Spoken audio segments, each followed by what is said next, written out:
All right, so today we're doing a deep dive into someone I think most people know, at least a little bit, from their work, but maybe not as much about the man himself.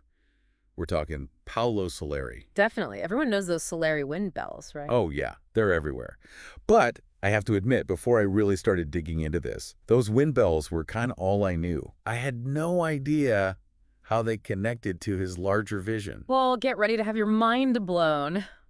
Those wind bells, they were just one small part of a much bigger picture. We're talking about a guy who wanted to completely revolutionize the way we live in cities, a guy obsessed with this idea of merging architecture with ecology. And that's where arcology comes in, right? I feel like I've heard that term before, but to be honest, I'm a little fuzzy on the specifics. Yeah, arcology, it's kind of his claim to fame, isn't it? It's basically architecture and ecology all mashed together. So Larry, he was looking at the problems of cities, pollution, sprawl, all that stuff, and he thought, okay, what if we design cities to actually work with nature instead of against it? It's like he was way ahead of his time. I mean, those are issues we're still grappling with today, maybe even more so now than back then. Oh, absolutely. He was writing about this stuff back in the mid-20th century, a time of crazy population growth and everyone moving to the suburbs. He was seeing these problems firsthand, and he knew something had to change. So he wasn't anti-city, though, right? Like, he wasn't one of those return-to-nature kind of guys. No, not at all. He actually believed cities were the future, but he thought they needed a major redesign. He called it urban implosion. Basically, instead of sprawling outwards, gobbling up more and more land, he wanted cities to grow upwards and inwards, more like a beehive. Exactly. He loved that analogy. A beehive, it's like this perfectly efficient, interconnected system. Every part has a purpose. Everything works together. That's what he wanted for cities. That's wild. So how did he go from these ideas to, actually building something? I mean, he's most famous for Arcosanti, right? That experimental city out in the Arizona desert. Yeah, Arcosanti, it's like his life's work, this giant experiment in arcology. But this path there, it wasn't exactly straightforward. Really? What do you mean? Well, he actually started out studying with, wait for it, Frank Lloyd Wright. No way. Frank Lloyd Wright. Oh, get out of here. Right. What was that like? I mean, talk about two big names in architecture, but their styles seem so different. It's true. They did have very different visions. Right. He was all about the prairie style, those houses that blend into the landscape, very spread out. But Soleri, he was already starting to think about denser, more vertical cities. So even while he's working with Wright, this legend, he's already starting to form his own ideas, kind of going against the grain. Exactly. He wasn't afraid to challenge conventions, even those of his mentor. And, well, let's just say it caused some friction. They eventually parted ways, creative differences and all that. Oh, I bet.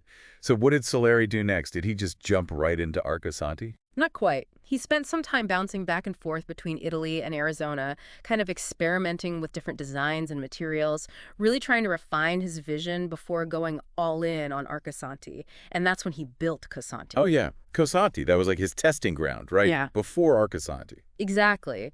He built this studio and workshop in Arizona, and he started really experimenting with different building techniques. I mean, have you seen pictures of this place? It's incredible. Oh, it's wild. All these curved, organic shapes. It looks like something out of a science fiction movie, but it's all built from earth and concrete. Yeah, he was really inspired by the desert landscape. He wanted to create buildings that felt like they were part of nature, not separate from it.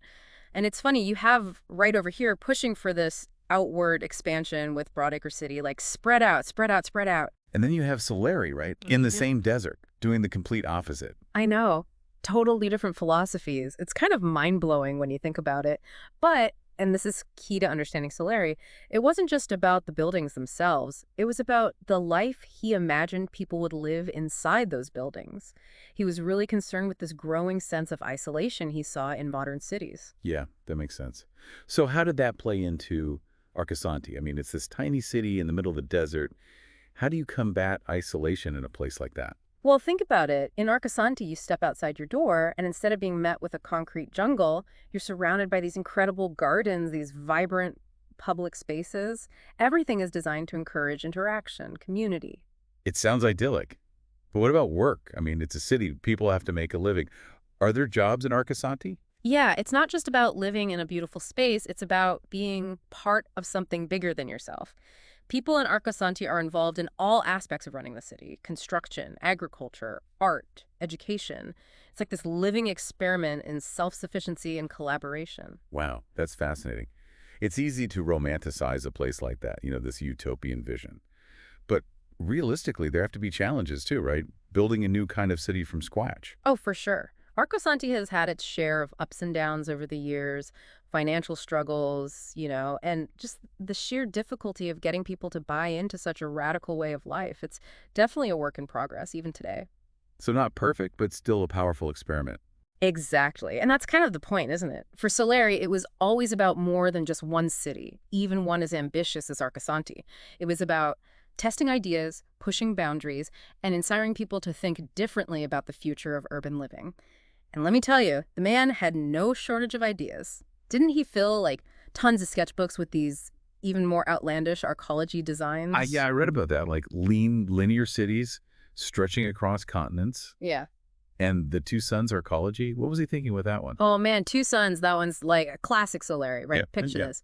A massive dome, almost like its own little world, right? Designed to create a livable environment, even in, the most extreme conditions. So he's thinking deserts, he's thinking cities spanning entire continents. Did he ever, go full sci-fi and design anything for underwater? Or even space? He kind of did. He explored those ideas, too, always pushing the limits, right? But even in those more, I don't know, out there designs, you still see those core Arcology principles.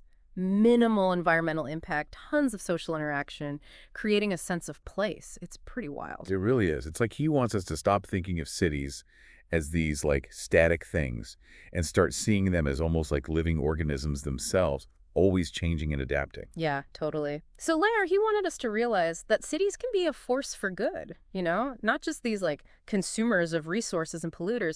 They can be sustainable, even regenerative. So where does that leave us? I mean, we've talked about so much. His designs, his philosophy. What's the takeaway for people listening, people living in the world today? I think the biggest takeaway from Soleri is that we have a choice, right? We can keep going down this path of unsustainable sprawl, or we can take his ideas, these really big, challenging ideas, and use them to build something different, something better. He's really urging us to think outside the box, to not be afraid to imagine something radically different, even if it seems impossible. Absolutely. Soleri, he was a true visionary. He was thinking decades ahead of his time, and his work reminds us that sometimes real change, it requires really bold thinking. He might not have had all the answers, who does, right? But he was asking the right questions. Questions about how we want to live, how we can create communities that are both sustainable and fulfilling. Exactly. And those questions, they're more relevant now than ever. So next time you see one of those Soleri wind bells, let it be a reminder. A reminder to stay curious, to keep asking those tough questions, and to never stop imagining a better future. Couldn't have said it better myself. And for everyone listening, if you want to learn more about Paolo Soleri, check out the source material we've provided in the show notes. It's a wild ride.